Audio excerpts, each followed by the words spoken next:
All right, guys.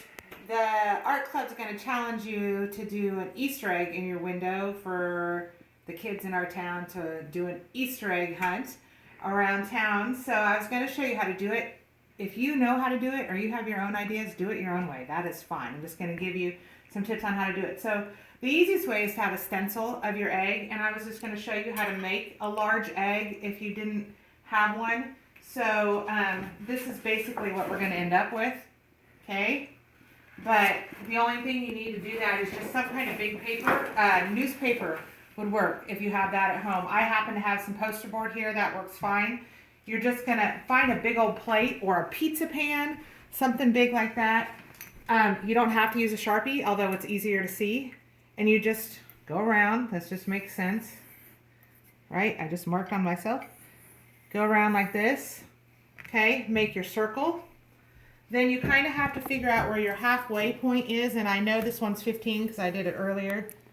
And you're just going to mark then at the 7.5, and you're going to use your ruler and put a line up through the middle, like this one is.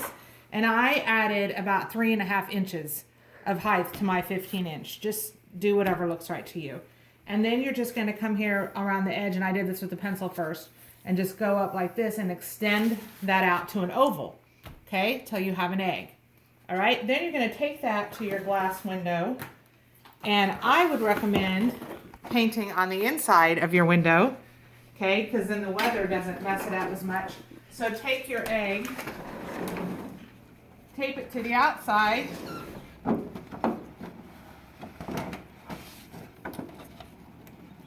about like this. You can do it crooked.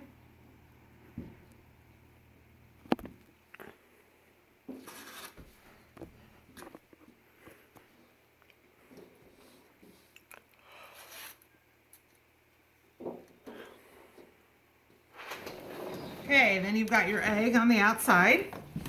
Come back to the inside and use your paint on this side and just trace it on the inside. You could also have your drawing done completely on that side and just trace it to this side if you want to do it that way. So as far as paint, I would use acrylic if you have it at home, tempera paint if you have that at home. Poster paints are the same thing. Any of those things. Some people are recommending to mix it with dish soap. It works fine. It just doesn't coat as dark. All I do is just paint it on there, and then you can kind of scratch it off with the razor blade later to clean it off, or you can scrub it off if you just use a little elbow grease and get it good and soppy wet. It'll come right off. So that's how you do the process. If you have questions, please let me know, and we'll talk more about that. Thanks.